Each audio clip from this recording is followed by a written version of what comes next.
Today on TimesCast, Dominique Strauss-Kahn, the International Monetary Fund chief and potential French presidential candidate, is denied bail in a sexual assault case in New York. Some in France believe that Strauss-Kahn, who is President Sarkozy's leading rival, was set up. And there's an unspoken rule in French journalism to protect the privacy of politicians. It's quite different from the United States, where a politician's life is an open book from the time he or she was born. This defendant is charged with criminal sexual acts in the first degree, attempted rape in the first degree. Today, Dominique Strauss-Kahn, the managing director of the International Monetary Fund, was held without bail after he was charged with sexual assault and various other charges. So the prosecutor was clear that they believed that Mr. Strauss-Kahn should not be allowed to get out on bail because they believed that he was a flight risk. And when I hear that your client was at JFK Airport about to board a flight, that raises some concern. The case has drawn significant media attention around the world. And outside the courtroom, in the cold and rainy day, there were TV cameras from around the world who crowded around Mr. Strauss-Kahn's lawyers as they left the building. We believe and will prove in our judgment that Mr. Strauss-Kahn is innocent of these charges. Prosecutors also said that they were looking into the possibility that Mr. Strauss-Kahn had committed similar acts like this in the past, though they did not give any specifics on past incidents, other than to say that it happened outside of the country. It seems like the next step for Mr. Strauss-Kahn's lawyers will be to go to the appellate court and try and see if the court there would let him out with bail. Mr. Strauss-Kahn's lawyers said that he would be willing to post about $1 million bail that his wife would provide for.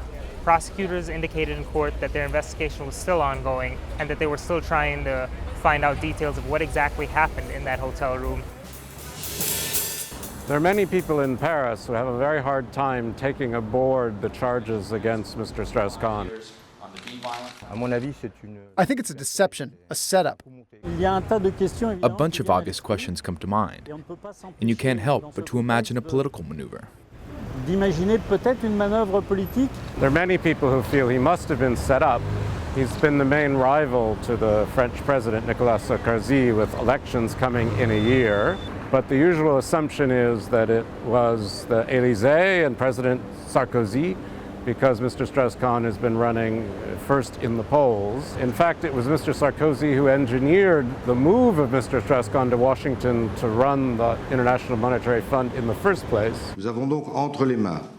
Mr. Strauss-Kahn had run for the socialist nomination for president 5 years ago and lost, and some felt Mr. Sarkozy wanted to get a potential rival out of France. There's also a suspicion of American justice, and there's a discomfort with the photos of Mr. Strauss-Kahn being paraded in front of the press between policemen. They should have been more lenient and not handcuffed him and treated him like a criminal.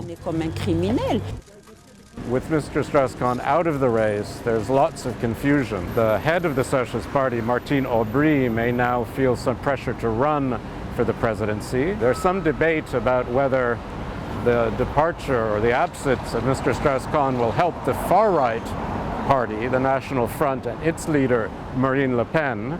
But Mr. Sarkozy must feel a little bit more hope now for re-election, since the person generally expected to be his biggest rival is probably now out of the race.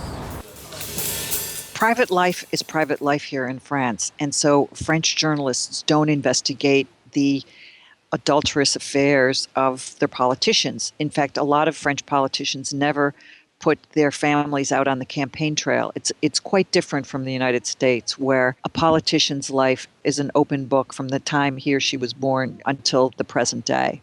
Certainly, I think that there is some soul searching.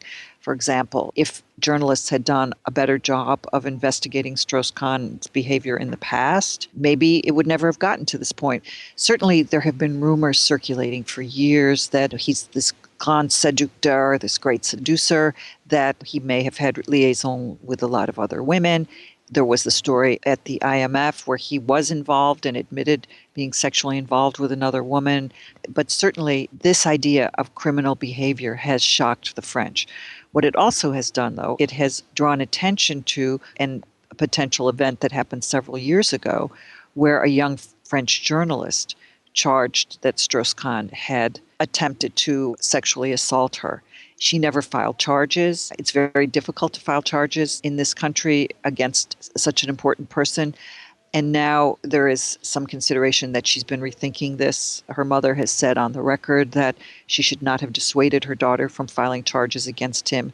So it could be that there is more to his past behavior than has been known and acknowledged publicly.